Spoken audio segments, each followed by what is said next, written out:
দর্শক, আমি প্রদীপ কুমার নাট টিভি10 শিলচরে আপনাদের স্বাগত জানাচ্ছি। দর্শক, যত সময় গড়াচ্ছে ইসরায়েল এবং ইরানের যুদ্ধ ভয়ঙ্কর থেকে ভয়ঙ্কর এবং বিপজ্জনক থেকে বিপজ্জনক হয়ে উঠছে। ইসরায়েল ইরানের ২৭০০ কিলোমিটার ভিতরে ফাইটার প্লেন নিয়ে ঢুকে ধুমধাম হামলা করছে। তেল ডিপোতে হামলা করছে, পারমাণবিক সেন্টারে হামলা করছে, আর্মি কোয়ার্টারে হামলা করছে। ইসরায়েলের তাবড়তোড় হামলায় ইরান ধোঁয়া ধোঁয়া হয়ে গেছে। সমস্ত ইরানে প্রায় আগুন জ্বলছে। আর অন্যদিকে ইরান ব্যালিস্টিক মিসাইলের সাহায্যে ইসরায়েলের উপর আক্রমণ করছে। তেল আবিবে হামলা করছে, জেরুজালেমে হামলা করছে, হাইফাতে হামলা করছে। শহ শহ ব্যালিস্টিক মিসাইলের হামলার পরে ইসরায়েলের অনেক ক্ষতিগ্রস্ত হয়েছে। বড় বড় বিল্ডিং, সায়েন্স ইনস্টিটিউট প্রায় ন্যস্ত নাবুদ হয়ে গেছে। একদিকে ইসরায়েল ফাইটার প্লেন ড্রোনের সাহায্যে ধুমধাম তাবড়তোড় হামলা করছে ইরানের ভিতরে ঢুকে, আর অন্যদিকে ইরানও মিসাইলের সাহায্যে, ড্রোনের সাহায্যে তাবড়তোড় হামলা করছে। যুদ্ধ ভয়ঙ্কর থেকে ভয়ঙ্কর এবং বিপজ্জনক থেকে বিপজ্জনক হয়ে উঠছে।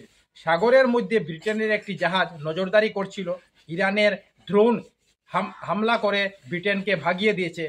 অন্যদিকে আমেরিকা ভয়ে থরথর করে কাঁপছে। কখনো আমেরিকার রাষ্ট্রপতি ডোনাল্ড ট্রাম্প, কখনো উপরাষ্ট্রপতি, কখনো বিদেশ মন্ত্রী ইরানকে ধমকি দিচ্ছে, আমরা এই যুদ্ধের মধ্যে নেই, আমরা কখনো ইরানের উপর হামলা করি নাই। যদি ইরান আমেরিকার উপর হামলা করে তাহলে এত ভয়ঙ্কর হামলা করবে আমেরিকা, ইরানের নাম গন্ধ পৃথিবীর থেকে মুছিয়ে দেবে। অর্থাৎ আমেরিকা ভয় পেয়ে গেছে, তাই ধমকি দিয়ে দিয়ে ইরানকে আটকানোর চেষ্টা করছে। কিন্তু ইরান সাফ জানিয়ে দিয়েছে, যারা যারা ইসরায়েলকে সাহায্য করবে তাদের ন্যস্ত নাবুদ করে দেওয়া হবে। ইরান ইসরায়েলের ৩ জায়গাকে ভীষণ টার্গেট করছে, জেরুজালেম, তেল আবিব, হাইফা। আর অন্যদিকে ইসরায়েল ইরানের সমস্ত জায়গাকে টার্গেট করছে। ২৭০০ কিলোমিটার ঢুকে ফাইটার প্লেন নিয়ে বেছে বেছে আর্মি হেডকোয়ার্টার, বৈজ্ঞানিকের বাসস্থান, ইরানের ড্রোন ফ্যাক্টরি, ইরানের হাতিয়ার ফ্যাক্টরি, ইরানের মিসাইল ফ্যাক্টরি, ইরানের তেল ডিপোতে ইসরায়েল ধুমধাম আক্রমণ করছে। ইরান এবং ইসরায়েলের ভয়ঙ্কর যুদ্ধের ফলে সমস্ত পৃথিবী ভয়ে থরথর করে কাঁপছে।